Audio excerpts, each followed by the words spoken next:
You can't talk about Florida's environment without talking about the three Marjories. First, Marjorie Kennan Rawlings, the Pulitzer Prize-winning author who taught the country to love the rural Florida environment in which she lived. You may have read her books, The Yearling or Cross Creek, in which she chronicles the people and places there.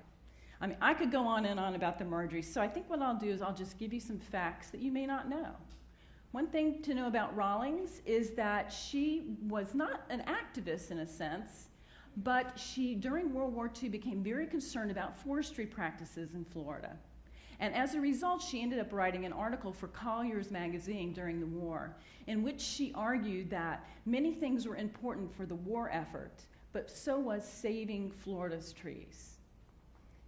Marjorie Harris Carr helped stop the Cross Florida State Barge Canal that was slated to cut across the northern part of the state, supposedly connecting the coasts for easier traffic. But through her group, the Florida Defenders of the Environment, they proved through facts and much passion that it was really a boondoggle. As a result of her work, which included enormous amounts of fact gathering and grassroots organizing, they stopped the barge canal in 1971 by presidential edict. It was the first time in the United States that a federal public works project so far along in process had been stopped by presidential edict.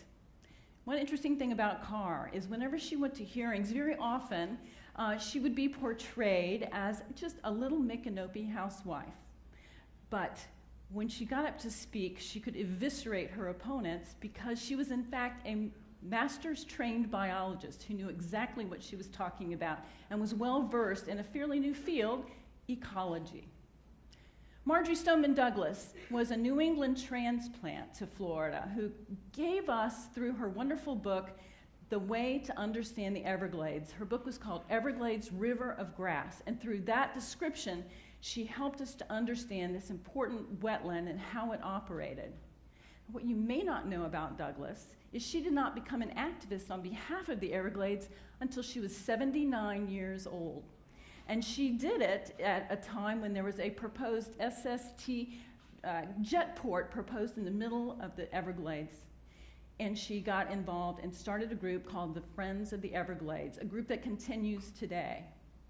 Dressed in her signature floppy hat and thick glasses, she would use her grandmotherly authority to go to meetings in order to protect the Everglades, to argue on behalf of it.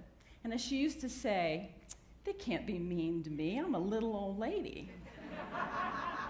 But I can certainly be rude to them." And when you live to be 108, you can get a lot of things done. I use her as an example of it never being too late to get involved and to have a huge impact.